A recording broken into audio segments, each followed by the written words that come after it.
stressed out families, never-ending queues and rude staff. Just 3 reasons why I hate airports. But as well as being noisy, busy and stressful, airports are also becoming an increasingly big rip-off.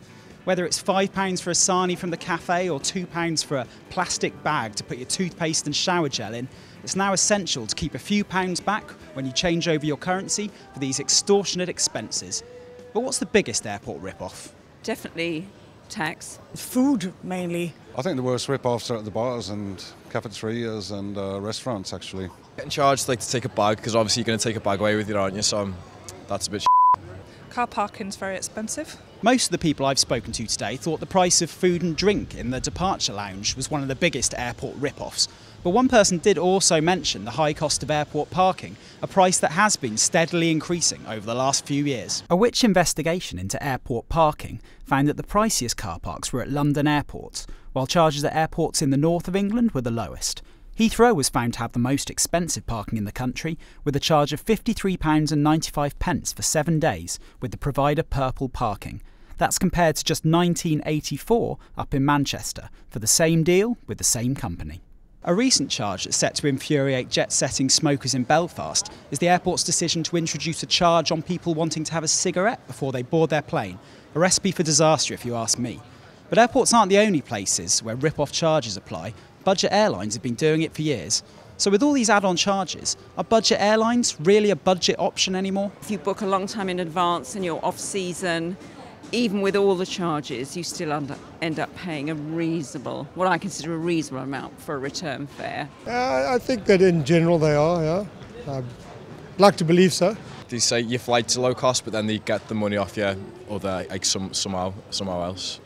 I think it's right they charge for bags to take a bag? No, that's ridiculous, I think. It should be included for you to be able to take a bag with you. You can probably get a cheaper price with the normal airlines, to be fair, especially when they don't, they advertise it at this is £14 and it ends up being £80.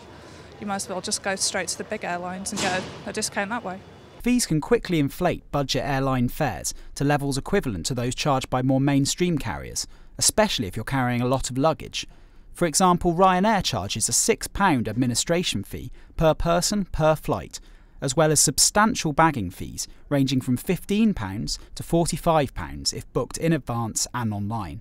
A charge of £40 is also levied on any sports equipment or musical instruments that you might be carrying. What's more, baggage fees can stretch up to £85 if you book them over the phone or at the airport.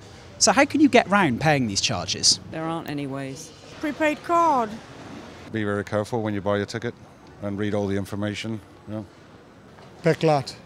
Yeah, get your friends to drive you to the airport. I can probably just swerve capitalism, that'll probably work. The simple way to avoid baggage fees is just to travel light and stick to your carry-on luggage. It's also worth exchanging your currency before you get to the airport, as the exchange rates at the airport are usually fairly poor. You can avoid flight admin fees by booking using a prepaid MasterCard, as most budget airlines waiver their fees for customers using this type of card. However, the downside of this is that you won't be protected by Section 75 of the Consumer Credit Act, like you would if you used a normal credit card. This gives you protection if something goes wrong after you've bought your tickets. You should also book your bus or train to the airport, or your parking if you plan on driving, in advance. Or look for a driveway to rent out if you can't find a cheap car park. It's fairly easy to beat most airport rip-offs by just planning ahead and staying organised, but there are some travel disasters that are unavoidable. Delays, cancelled flights and lost luggage, to name just 3. The best way to make sure you're not left out of pocket if one of these disasters hits you is to make sure you've got a full travel insurance policy. And you can compare all the best policies and get the best deal right here at lovemoney.com.